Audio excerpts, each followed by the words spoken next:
Good morning. Got a bit of a chill out here, so I've got the shakes. And I put my camera on a stick, which just amplifies the shakes.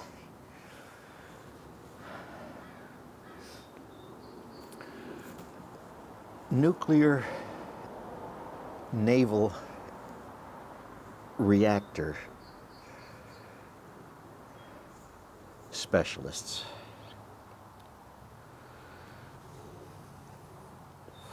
This is an interesting breed of individuals that I've come across.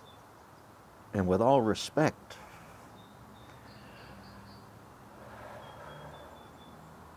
their pushback or their understanding of nuclear is strictly focused around a naval reactor, a reactor cooled by seawater.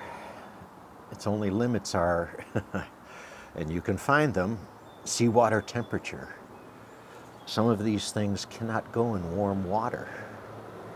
It's a little discussed challenge. So they have to stay deep in order to stay cool. It's an interesting world they live in.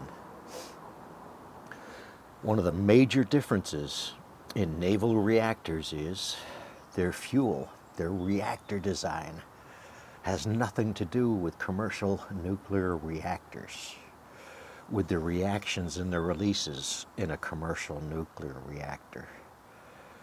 They have their own challenges I could speak to.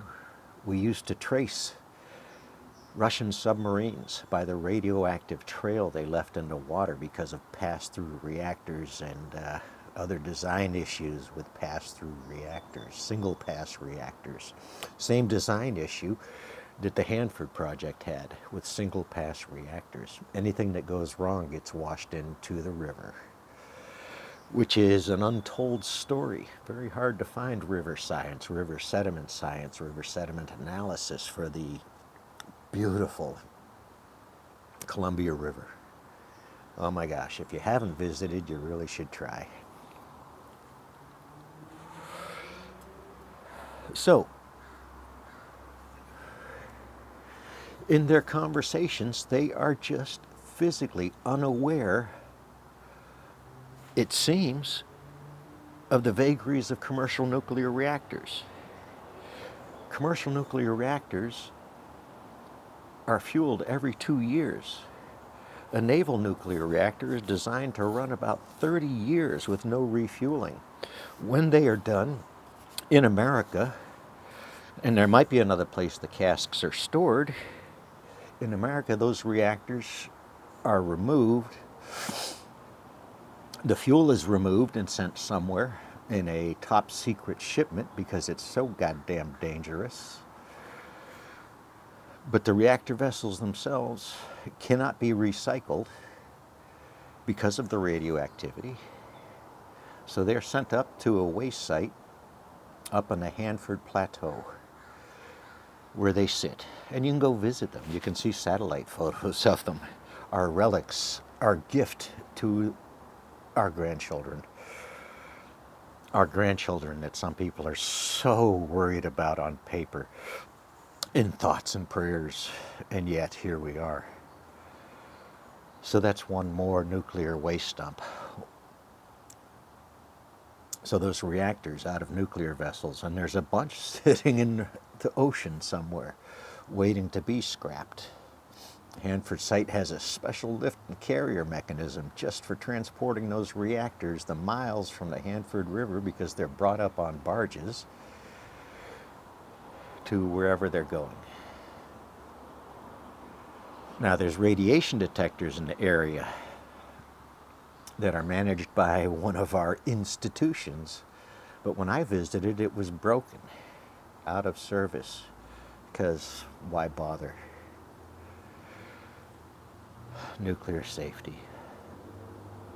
So while I totally respect these people and their commitment to safety and understanding the workings of a naval nuclear reactor and the agreements that they consider when they speak to them, the contracts, the secret nature, the top secret nature of their work, And they were probably made aware of the nature of their work.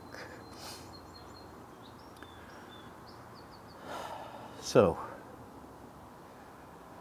that alone is a story that could go on in these storybooks, where the reactors are forged for these naval nuclear vessels.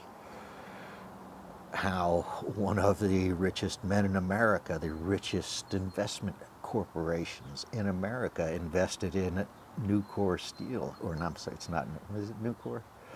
Whomever, here in Portland, Oregon, because one of their specialties and their abilities, and they have the presses to make those naval nuclear reactors. So if nuclear reactors become a thing, they are primed and poised.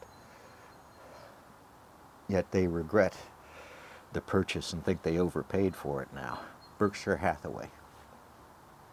So these stories are deep, huge, generations-long stories that memes and thoughts of the moment just make it hard to relate to.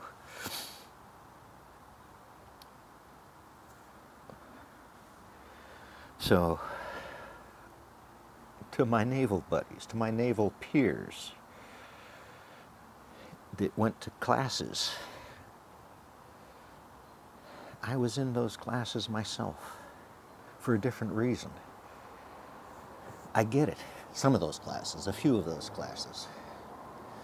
The instruments, the tags on the instruments, the measurement devices in your ships could have had my initials on them. Or if I'd followed that career line, I could have been in that industry after getting out of the Marine Corps. So, peace is out, brothers, but you've got to bring a better game.